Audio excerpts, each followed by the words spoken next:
In our politics lead, fewer than 10 weeks now before the midterm elections, where election deniers in key battleground states could find themselves in control. On Saturday, Michigan Republicans nominated two Trump-backed election deniers for key statewide offices. In Arizona, CNN found the far-right Secretary of State nominee kept a treason watch list. And in Pennsylvania, the GOP candidate for governor was also a key figure in Trump's bid to overturn the 2020 election.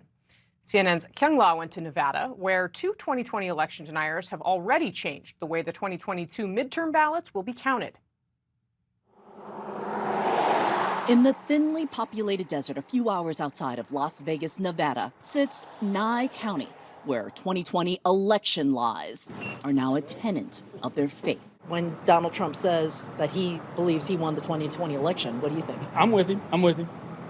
Definitely. These voters ushered in Mark Kampf, the brand new Nye County clerk. That's right. I'm the doer when it comes to that. He is overhauling how ballots are counted in Nevada's midterm, in charge of the county's November election. But in a debate earlier this year, he said this. I believe that Donald Trump won the 2020 election. Do you still believe that? What I believe as clerk has nothing to do with what I believe as candidate. You're interviewing the Nye County clerk right now, and as a Nye County clerk, I'm responsible for total impartiality. But if you don't believe the system was legitimate in 2020 and created an error where 30,000 plus votes were not counted in the state correctly, isn't that problematic? I don't see it as being problematic at all because I'm trying to increase voter confidence in the election. The system Kampf plans to use in November, paper ballots, followed by a hand count. Why? Distrust of machines, driven by 2020 conspiratorial lies about Dominion. In the election space, the machines that count go through multiple layers of security. They are not connected to the internet, and this is regulated throughout the country. That's a perspective. There are a lot of people, again, the voters in this county don't believe that. And whether it's true or not, their perception is their reality. Kampf says he will still use Dominion machines in a parallel count and compare the results. What would seem like a crazy internet plan seems to be coming into reality, and it should be a 5-alarm fire for everyone who cares about democracy. The ACLU of Nevada says election conspiracy theorists are already running voting in this critical swing state. Well, in rural counties here in Nevada, what we're starting to see is an attempt by fringe elements to really take control of those communities by interfering with democracy. What's problematic about hand counting? All it's going to do is give them the opportunity to tamper with an election. This is a coordinated machine that's in place. Your name, sir? Jim Marchand from Las Vegas, Nevada. Marchand is the Republican nominee for Secretary of State. For months, he's been going from rural county to county. We are here to recommend that you vote today to dispose of your electronic voting and tabulation machines. Hi, Mr. Marchand. We caught up with him at one of his many training events where attendees are told various election conspiracies as facts. Tell me about hand counting and your effort in the rural counties. Just trying to implement a fair and transparent election. What do you think happened in the 2020 election? I don't know. And that's the problem. What do you say when election officials across the country say that none of this is true? I don't believe them. We just differ in opinion. Or differ in in what we believe. Dozens upon dozens of election officials are wrong, you're saying? Yes. Marchand nor the Nevada GOP would let us in to listen to his presentation. Unfortunately, the event is closed to the press. This is the most dangerous election for democracy, I would imagine, in Nevada, probably in history. The playbook is being drafted as it's moving forward. I would say that 2022 in Nevada should be a good mirror of what's to come and a good foreshadowing example of what's to come across the country as we move forward for the next 2 or 3 years.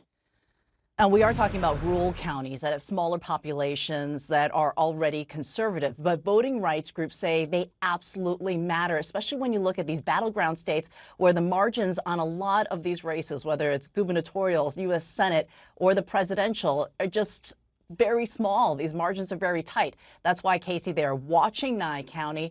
The concern is that this could be upscaled to other battleground states. Casey? Kyung La, quite a report. Thanks very much for that. You bet. Let's bring in CNN political commentators Bakari Sellers and Jonah Goldberg. Thank you guys both for being with us. Jonah, let me start with you. I mean, you saw Kyung's reporting right there. If Republicans win the House and other offices fair and square in November, I mean, they still have a chance to do that. How do they then convince voters that the results were legitimate after they've spent all this time sowing doubt?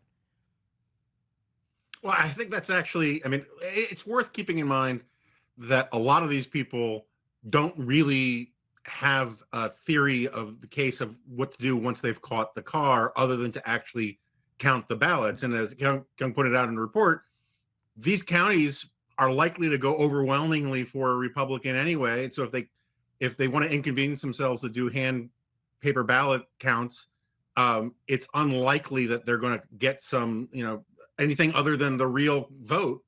And that's probably a good thing. Remember, Cyber Ninjas tried really hard to invent all sorts of theories, and they had to admit they couldn't find anything. I'm not condoning any of this, nor am I trying to minimize the spread of conspiracy theories and nonsense in the Republican Party.